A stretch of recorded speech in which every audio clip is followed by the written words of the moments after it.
ይወዳል። አሜን። ጸጋ ሰላም ብዝት ይበልላችሁ። ዛሬ ቀኑ 23 ነው፣ 3ኛ ወር 2018።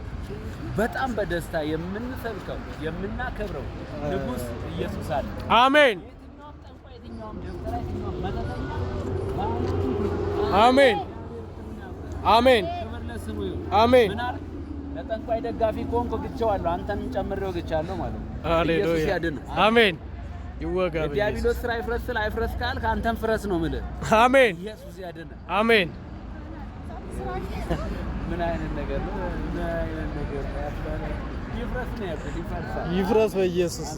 ትንቢተ ኢሳይያስ ምዕራፍ 64 ላይ ብዬ በቀጥታ ወደ ዋናው ሐሳብ እመጣለሁ። ሕያው እሳት ክፍል 23 64 ቁጥር 11 አባቶቻችን አንተን ያመሰገኑበትን የተቀደሰውንና የተዋበው ቤታችን በእሳት ተቃጥሏል፣ ያማረው ስፍራችን ሁሉ ፈርሷል ይላል።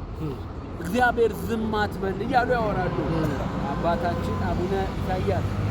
እንግዲህ አቡነ ኢሳይያስ ወዳቸው በጣም የሚገርሙ ናቸው። እናንተም ደግሞ ከእሳቸው ጋር አብራችሁ እግዚአብሔር እንድታመሰግኑ እያሳሰብ ቁጥር 29 23 29 ላይ እንግዲህ ዘወትር እያልኩት ነው። እግዚአብሔር የሚሰራው ትልቅ ስራ እንዳለ አምናለሁ። ነብዩም እያለው ነበረ። በኢየሱስ ስም አነባለሁ።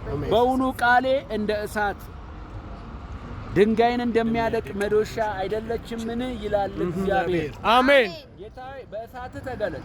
አሜን። እሳቱን አፋችን። አሜን። እኛ የምንፈልገው ይሄን ነው። አሜን። አንተ እንደሆነ ይታወቅ ዘንድ የሚሰማው ድምፅ ላይ እሳት ይረፍ። አሜን።